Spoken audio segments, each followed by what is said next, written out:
the language skill, housing crisis for the refugees.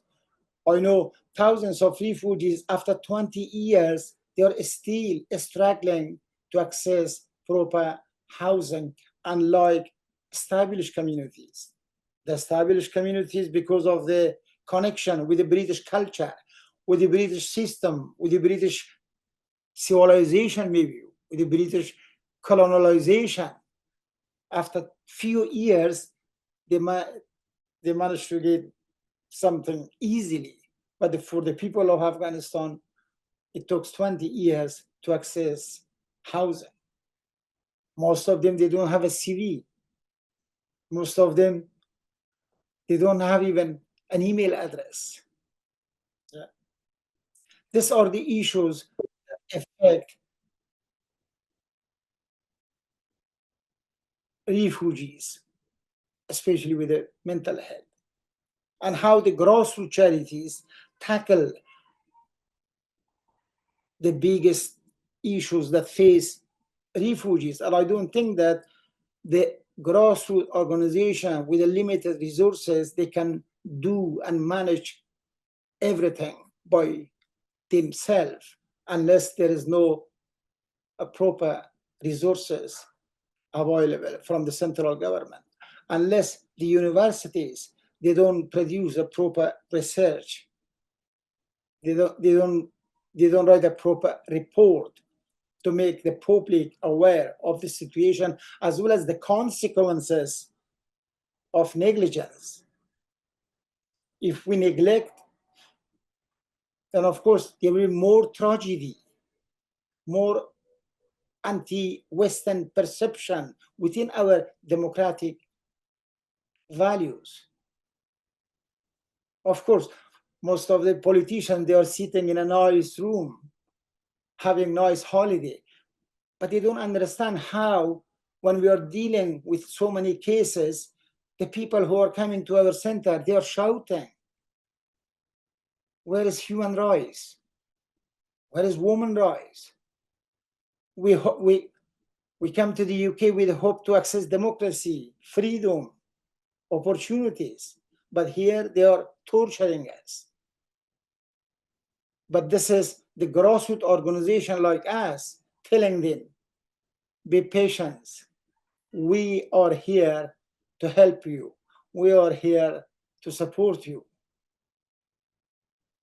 While we don't have any resources, we are relying mainly on volunteers, students from different universities.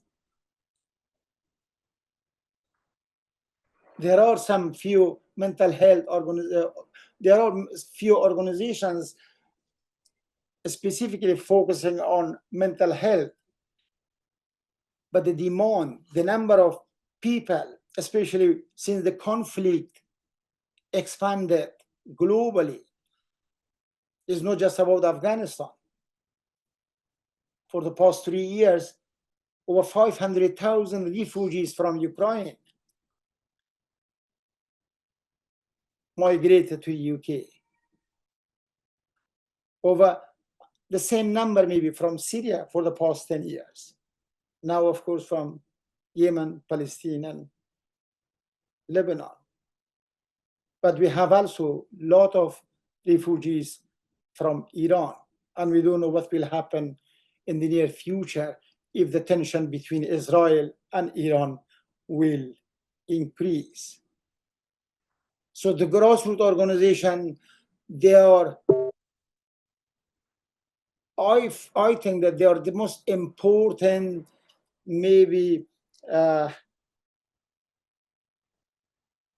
tools, the most important, maybe, platforms, the most important institutions where the government should work with them shoulder to shoulder. The government should pay attention and listen to them. You cannot write the report without talking with the grassroots organizations, without understanding the situation from the grassroots level, without listening those women who are coming to the ESOL classes and sometimes crying during the English. When the teacher asked him, why you're crying? And she said, oh, sorry, I remember my father was killed by the Taliban just a few weeks ago. Yeah.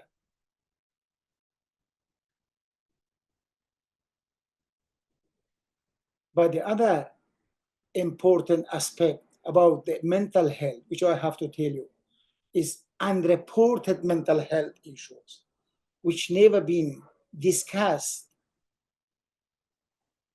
in public or among the politicians, among those who are making policies. Especially the mental health issues are very sensitive in some culture.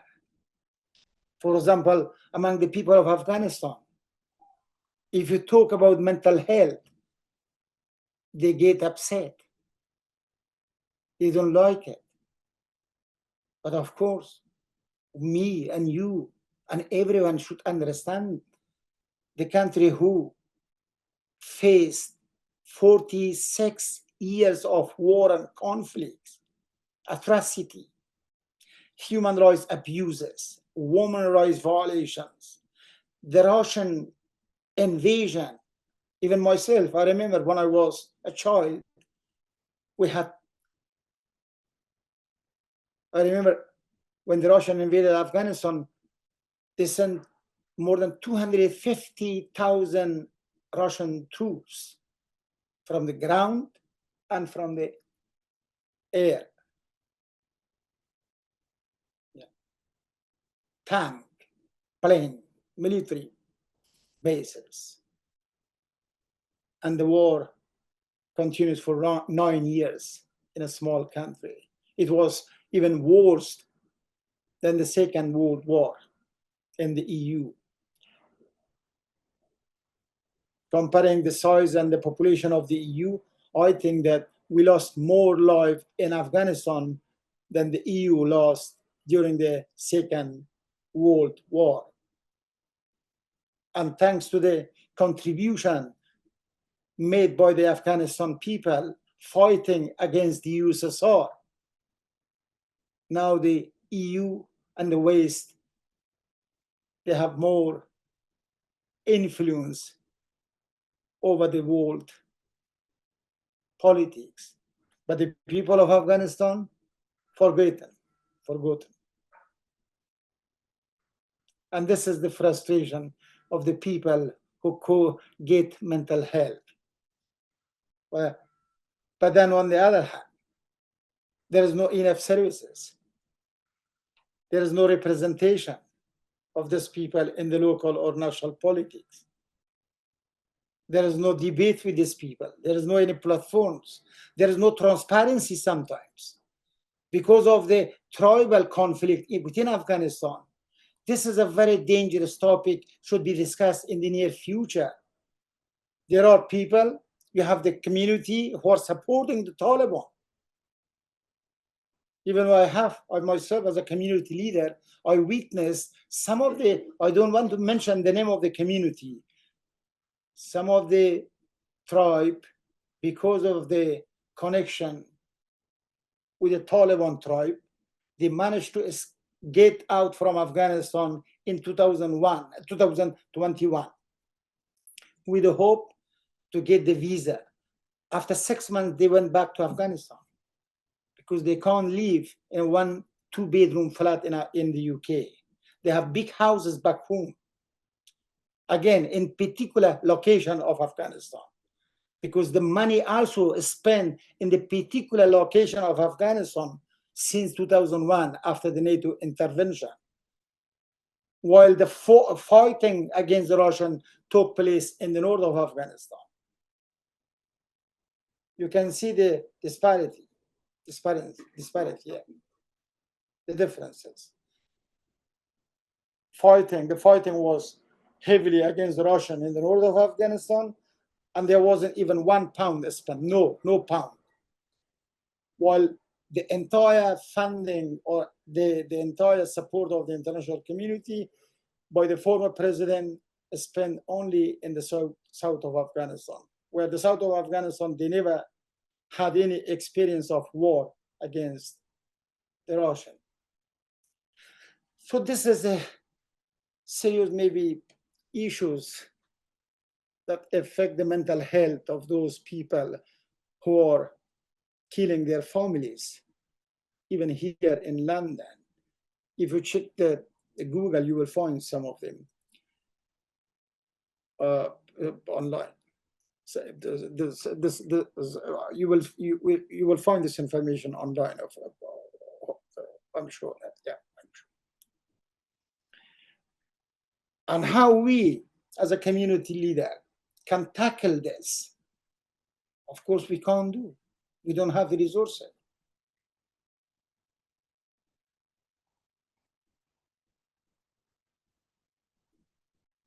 The big institution, the big organizations, they should maybe spend more resources on this. Without providing the adequate support to this community, you cannot solve the problem. In contrast, you will promote division within our democratic society here in the United Kingdom, where in the future you will see some people, they are suffering because of isolation, and some people, they are very, very, very wealthy. We can see from on a grassroots level when people, they are coming to our office for housing advice, for immigration advice, for family advice, for the English classes, mentoring, for cultural events. Because we are for supplementary school. When I see the families bringing their children to our supplementary school, we're helping children with the homework, with the school subjects. And I can see the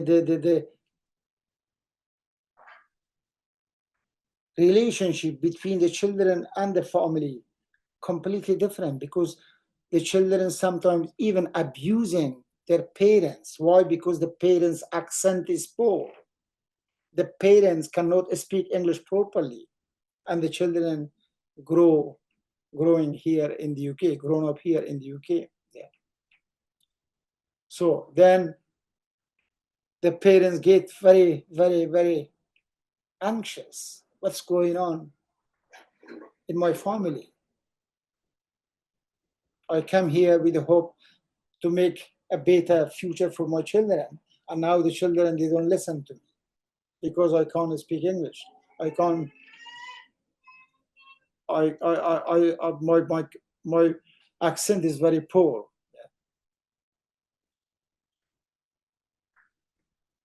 I remember it was in 2000, maybe 14, when David Cameron, the former prime minister, he visited the community center in Leeds, when he realized some of the members of the community can't speak English properly. Then they published a report called Case Review, Louis Casey Review, yeah, if I don't mistake. And then the government slightly increased their resources on English classes. But in general, the support for the English classes, the support for exercising, the support for example, welfare still is very, very limited. The local council, they can also contribute something They can also work with the community groups to reduce some of the issues faced those who are affected by mental health. The local MPs, the local politicians. But unfortunately, the local MPs, they are only knocking the door to the community centers, at the community centers, when there are elections. So you can imagine, you have to wait for 4 years until the next election to see the MP.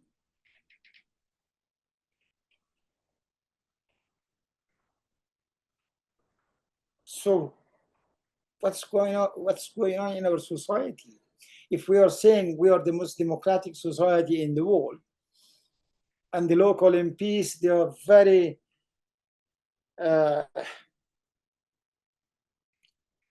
busy with their own maybe businesses, but they are not in contact with the grassroots activities. And that's why my latest emphasis, for example, we talk just about Afghanistan, and of course sometimes it can be also replicated to some other communities. For me, for example, at this time, it is important how we can train some of the people to participate in politics in the future to reduce some of the issues. We say we talk about democracy in the United Kingdom, but sometimes we have to understand that even here, the community leaders, they can also see some kind of corruption within the society.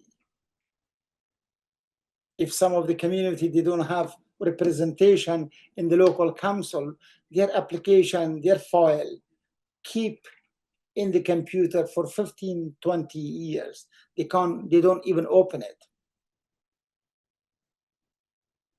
Yeah. We talk about the mental health, then the mental health issues now move to corruption, democracy, conflicts, war, yeah, isolation, disadvantage, deprivation, lack of language skills, yeah, lack of resources, yeah, lack of enough reports, transparent reports. The question is, where is the Amnesty International, the human rights organization in the UK? For example, the Amnesty International is not just about monitoring the human rights of people outside UK. The Amnesty International must also, because there is an Amnesty International UK, must also spend some of the resources on the situation of mental health within the UK society. Save the Children. They have over billions of pound income. They should also spend some of their resources to those disadvantaged children who are new arrived in the UK from the conflict zones. Where is the UNHCR? What the UNHCR does? So sorry, this is outside our discussion about UK. When we contact the UNHCR in Iran, when we contact the UNHCR in Pakistan, they never reply. While we have 20 million refugees from Afghanistan in Iran and Pakistan, and the number of refugees increased from Afghanistan to Iran and Pakistan after the return of the Taliban in 2021, and they face deportation back home to Afghanistan. We are a small organization without having any direct obligation. We are not obliged to support everyone. That's why I went to hospital. No money, no resources, no enough staff, no enough volunteers, a very small charity working on 7 days a week, relying on the support of few students applying for volunteering from different universities, as well as my children, who are, on the one hand, they have to do their own studies and work, but on the other hand, they're also helping their father's charity, because the cause is important. The cause is support the human rights, which come from my passions, maybe from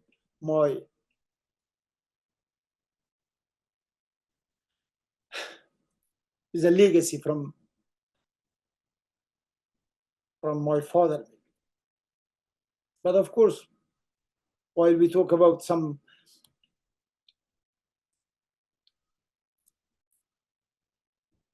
elements of corruption here in the UK, it doesn't mean that we are saying that UK is the same like other countries. Of course, UK is a democratic society. UK is much better than any other societies in the world in terms of their treatment to refugees, their treatment to the people from different backgrounds. But inequality is increasing. I can see from on a grassroots level. Yeah. In particular, around the mental health issues. Thank you to the Royal Holloway University of London. They have started organizing some mental health workshop for the past 1 year. But my expectation was much bigger, because we don't have many groups from Afghanistan. And we are not only supporting the people of Afghanistan.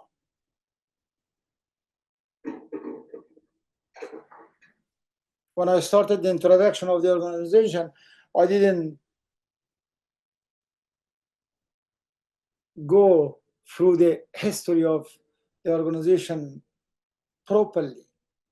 Maybe now I can just quickly talk for 5 minutes how the organization started, where we started, and now we are now, sorry, and the organization now were based. So the organization started in New Cross in the southeast of London in 1999, which wasn't the right location. Southeast of London predominantly live people from Africa, from West Indies.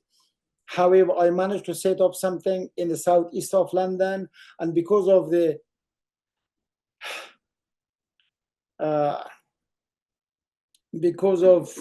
the services we provide to the wider community, we managed to sustain for 18 years, while the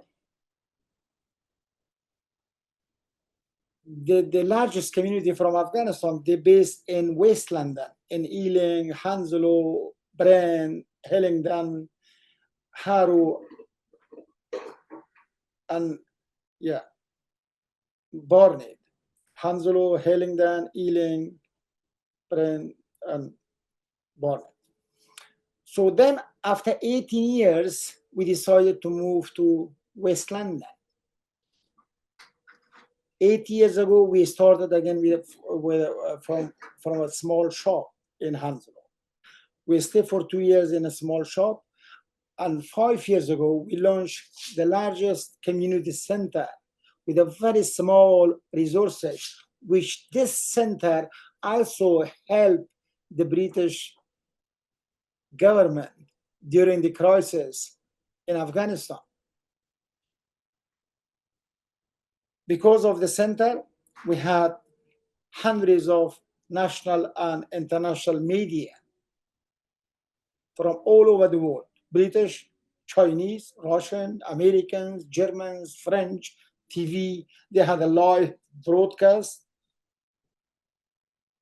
to cover the situation in Afghanistan and to see the reaction of the Afghanistan community about the situation back home in Afghanistan. Of course, the Chinese and the Russian press, their aims was to catch up something wrong against the West, which we managed to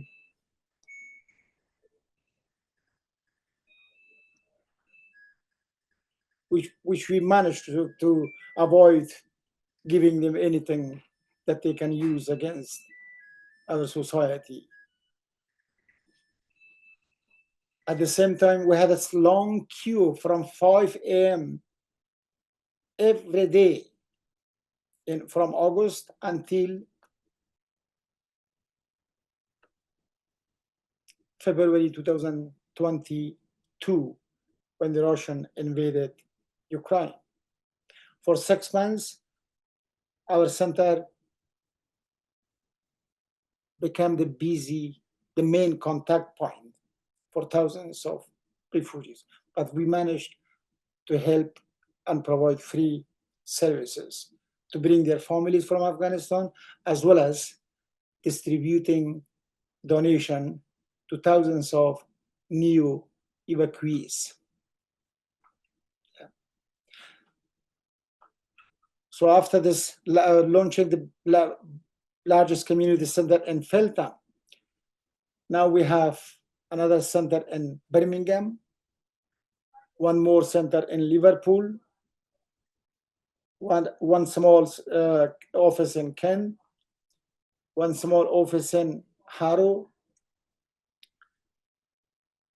and some projects in Hillingdon and Brent.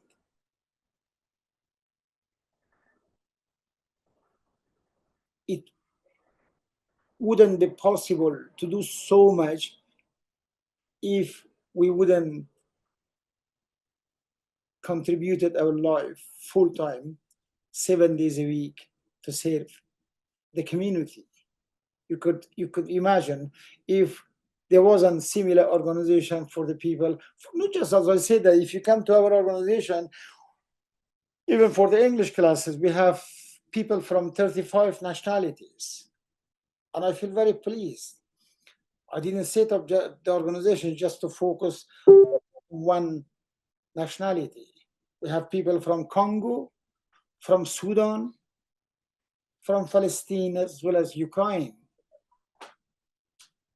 from Iran and Kosovo and Albania. Yeah. Our volunteers, they come from all over the world. And thank you to those volunteers. When I see some of the clients, they are coming to the center to get some advice about their hospital because of trauma, because of the bad experience from the conflicts. Some of our volunteers, they took them to the hospital to give them some support, to explain the situation properly. But I don't think that it is enough just to go and translate how they are suffering. It is important for us to come, it is important for us to increase our partnership with a large organization, with the international organization, with the universities, with the local government, with the local council, where we can maybe find some sustainable solution for this ongoing crisis. And we don't know what will happen, as I said, in the near future, because we are living in a very uncertain world. The crisis is developed very, very, very fast. but the mental health need to be addressed properly. We cannot tolerate to see those people who suffer because of the conflicts, because of the human rights violation, women rights violation, women rights abuses, and because of the domestic violence here within their families in the UK, and because of disparity, because of the poverty, because of language skill, because of discrimination, maybe racism sometimes, then they cannot raise their concerns. They cannot share their problem. They cannot share their pain to the wider community. And that's why we are here, to discuss this, to have a proper, maybe, forum, to have a proper, maybe,